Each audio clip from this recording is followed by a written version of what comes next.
22-ci sualın izahına baxaq. 22-ci sualda deyir ki, Sasani imperiyası və Ərəb xilafətinin Albaniyada həyata keçirdiyi siyasətin oxşarlığı. Bizdən oxşar xüsusiyyət istəyir. Həm Sasani imperiyasına, həm də Ərəb xilafətinə aid olsun və Albaniyada həyata keçirilən siyasət olsun. A variantına baxaq. İslam dininin yayılması.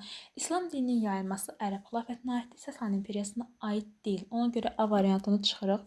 B-də deyir ki, bir müddət yerli hökmdar idarəçiliyinin saxlanılması. Bu həm Sasani imperiyasına, həm də Ərəb xilafətinə aiddir. Yəni Albaniyada həyata keçirdiyi siyasətdir.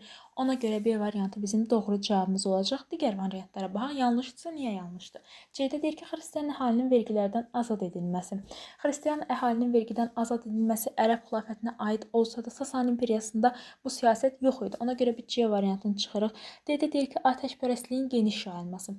Atəşpərəstlik geniş yayılmışdı Sasani imperiyasında, Ərəb xilafətində yox idi bu xüsusiyyət. Ona görə də D-ni çıxırıq. E-yə baxaq. Orduda xidmət edənlərə xostaq adlanan şəhid torpaqların verilməsi.